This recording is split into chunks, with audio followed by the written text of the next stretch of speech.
প্রশ্ন হলো, বর্তমানে প্রায় ফ্যামিলিতে বিবাহ ফ্যামিলি কিংবা প্রতিবেশীদের কারণে ইচ্ছা থাকা সত্ত্বেও যুবকরা দায় রাখতে পারেন না, ওনাদের কিছু নসিহত দিন প্লিজ। দেখুন, এটা ঠিক যে আমাদের সমাজে তরুণরা অনেক সময় দিনের পথে চলতে চায়, বাধা হয় তাদের বাপ মা, ঠিক না বে ঠিক?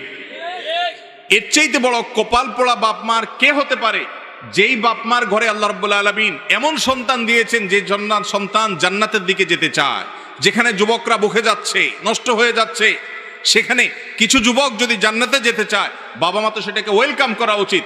যেই বাবা মা যুবকদের এই সমস্ত বিষয়গুলোকে অ্যাপ্রিসিয়েট করে না, ওয়েলকাম করে না, স্বাগতম জানায় না, তাদেরকে বরং ভৎসনা করে, নানান ভয় দেখায়, সেই বাবা মার কথা যুবকদের জন্য শোনা জায়েজ নাই।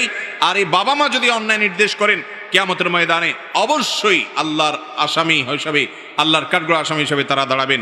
অতএব বাবা মাদেরকে আল্লাহর ভয় অন্তরে লালন করতে হবে, প্রতিবেশীদেরকে আল্লাহর ভয় অন্তরে লালন করতে হবে। এটা ঠিক, আমাদের দেশে বেশিরভাগ মানুষ ভালো হতে চাইলেও সমাজের মানুষ এবং প্রতিবেশীরা তাকে ভালো হতে, তাই বলে আমরা কি হাল ছেড়ে দিব?